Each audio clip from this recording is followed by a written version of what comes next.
ক্লাসে কোচিং সেন্টারের প্রধান শিক্ষক এবং অন্যান্য শিক্ষকদের আজকের শিক্ষক দিবসের আন্তরিক অভিনন্দন ও শুভেচ্ছা জানাই। তো মোদাস স্যার এবং সুরেশ স্যার এবং আরও অন্যান্য স্যার যারা বললেন বক্তব্যের মাধ্যমে আজকের দিন সম্পর্কে কিন্তু অনেকটাই বলে দিয়েছে। হ্যাঁ, তবে আজকের দিন সম্পর্কে না বলে আমি একটু বিষয়টা শিক্ষকদের বিষয়ে আমি একটা কথাটা বলছি, কনসেপ্টটা। তো প্রথমে আমাদের জানতে হবে শুধুমাত্র আজকের দিনে আমরা সম্মান জানাবো, বাকি দিনে আমরা সম্মান জানাবো না, এই কনসেপ্টটা মাথা থেকে আমাদের হটাতে হবে। বা এই হটানোর দায়িত্বটা আমাদেরকেই নিতে হবে কাঁধে। হ্যাঁ, আমরা দিনের দিন প্রত্যেকে, আমি নিজে এবং আমি সবাই, একে অপরে সবাই আমরা এমনটা হয়ে যাচ্ছি যে স্বার্থপরতার দিকে আমরা এগিয়ে যাচ্ছি।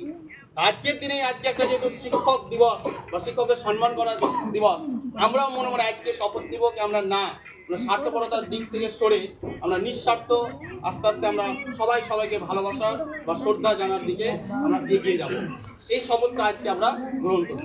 তো প্রথমেই আমরা আজকে শিক্ষক বাংলা তালস্বয় হস্যই কয়মদাশয়ে ক, এই স্প্রিংটা হয় বানান শিক্ষক। এই শিক্ষক বানানের মধ্যেই অনেক কিছু লুকিয়ে আছে। তো শিক্ষক তালস্বয় হস্যই মানে হচ্ছে শিষ্টাচার। শিষ্টাচার কি? শিষ্টাচার হচ্ছে যার মধ্যে নিয়ম শৃঙ্খলা এবং ভালোবাসা এবং সহ্য করার ক্ষমতা। মোবাইল দেখছিস, কয়মদাশয় মানে হচ্ছে তার পুরো অর্থ হচ্ছে ক্ষমাশীল। শিক্ষককে সবসময় ক্ষমাশীল হতে হবে। আমি যতটা পারি সবসময়, আমি কোনোদিনই এখন পর্যন্ত আমার মনে পড়া অবস্থায় বা আমার জানতে আমি কোনোদিনই পড়ার জন্য কোনো ছাত্রছাত্রীকে এখন পর্যন্ত আমি মারিনি। বা আমি আশা রাখছি সামনের দিকে আমি কোনোদিন কোনো ছাত্রছাত্রীর গায়ে হাত দেবো না, মারবো না। কিন্তু বদমাশি করার জন্য হয়তো আমি 2-4 দিন বা 2-1 জনকে আমি মেরে দিয়েছি, ঠিক আছে? তাই বলছি পড়ার জন্য না মেরে বা না বকে যতটা বুঝিয়ে পারা যায় ছেলেমেয়েদেরকে পড়ার পাশাপাশি বাড়ির ছোট ছোট কাজ, যেগুলো কাজগুলো আছে সেই কাজগুলো করানো, এবং আস্তে বাড়ির বড়দের বাবা বা দাদু ঠাম্মা এই জিনিসগুলো আমরা আস্তে আস্তে ভুলে যাচ্ছি, সেই জিনিসগুলোকে আবার আমাদেরকে ফিরিয়ে আনতে হবে। তাহলেই আমরা নিঃস্বার্থ ভালোবাসতে পারবো, না হলে আমরা সবাই নিজের হয়ে যাচ্ছি। কেমন একটা মনে হচ্ছে আমরা অন্য জগতের বা অন্য জীবের বা অন্য পৃথিবীর, আমাদের এইরকম পৃথিবীটা হয়তো। সেই জন্য প্রত্যেককে বা আমরা সবাইকে ভালোবাসবো এবং শিখবো। এবার বানানটা ছিল ক মানে হচ্ছে কর্তব্য পরায়ণ। কর্তব্য কি? কর্তব্য হচ্ছে শুধুমাত্র আমি বা তুমি বা ও বা এরকম করলে কিন্তু হবে না। কর্তব্য হচ্ছে দায়িত্ব।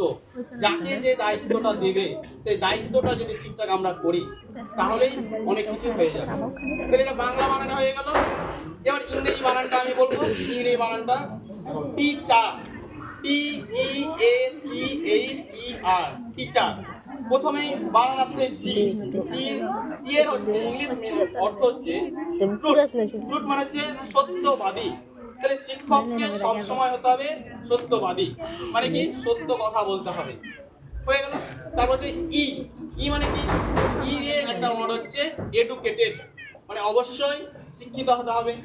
এবার এই শিক্ষিত হওয়ার পাশাপাশি বিভিন্ন রকম হয়। এক হচ্ছে পড়াশোনা পুঁথিগত শিক্ষিত, আর একটা হচ্ছে যেটা পুঁথিগত ছাড়াও আমাদের অনেক পরিবারের কাজ হোক বা যে কোনো কাজ হোক, একটা হাতের কাজ, সেই হাতের কাজটাও কিন্তু শিক্ষার মধ্যে